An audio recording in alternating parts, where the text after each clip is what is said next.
why are they closing ranks? So it seems. Tapos in defense of the House, no? Ganda ng mga words nila dyan eh, no?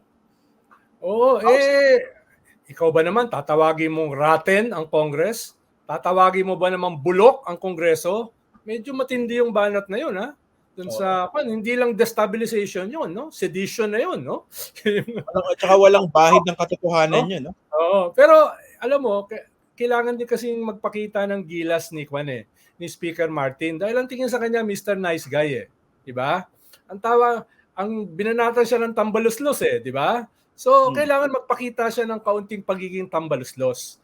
Pakita mo yung kanyang statement nung dumating si Prime Minister Nishida, 'di ba? Talagang nagkukuhan siya ngayon, may tigas ng konti, 'di ba?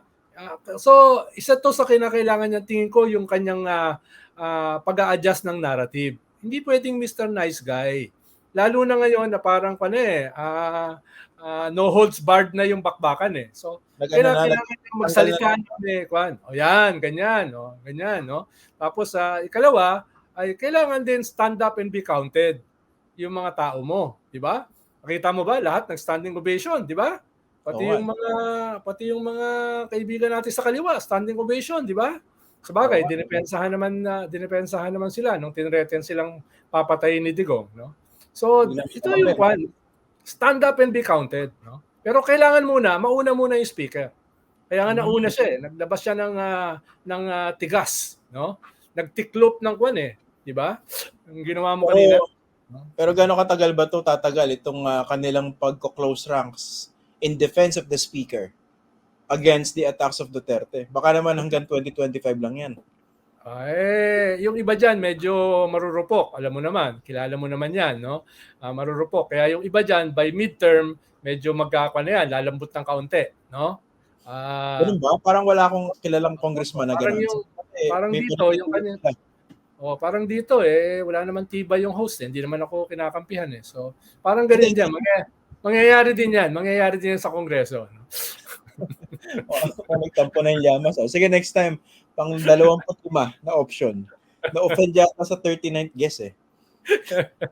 Noong una, 19. At ngayon, 39 na. No? Ang laki naman nung isang linggo 19 lang eh. Diba? Ika-20 ako. Ngayon, 39. Ako, sobrang.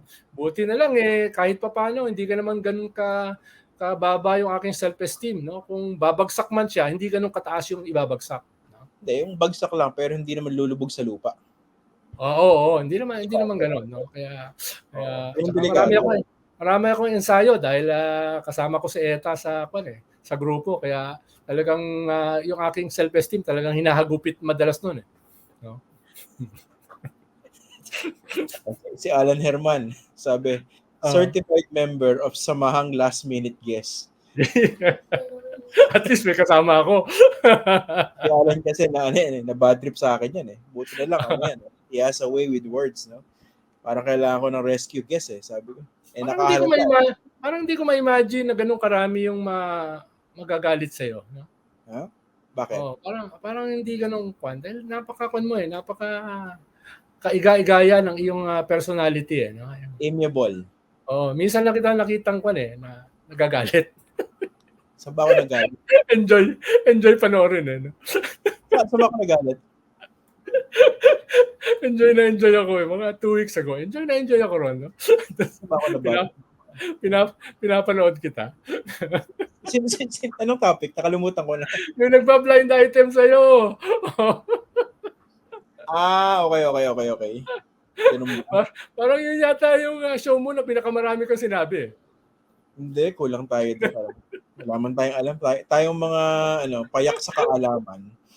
Wala tayong sinasabi. Ayan. Namumula ka na nun eh. Kaya tuwan-tuwa ako eh. Mainit lang. Ako hindi kita magalit eh. No? Gagawin kong career minsan yan. No? Yung gagalitin kita. Tsaga-tsaga minsan. Tsaga-tsaga.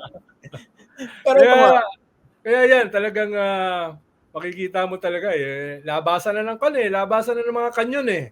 No? Labasan na ng mga missile eh. Di ba? Kaya lalala pa to. Pero baka lumabas yung ICC warrant mga early next year. So titindi ng titindi itong bakbakan na ito.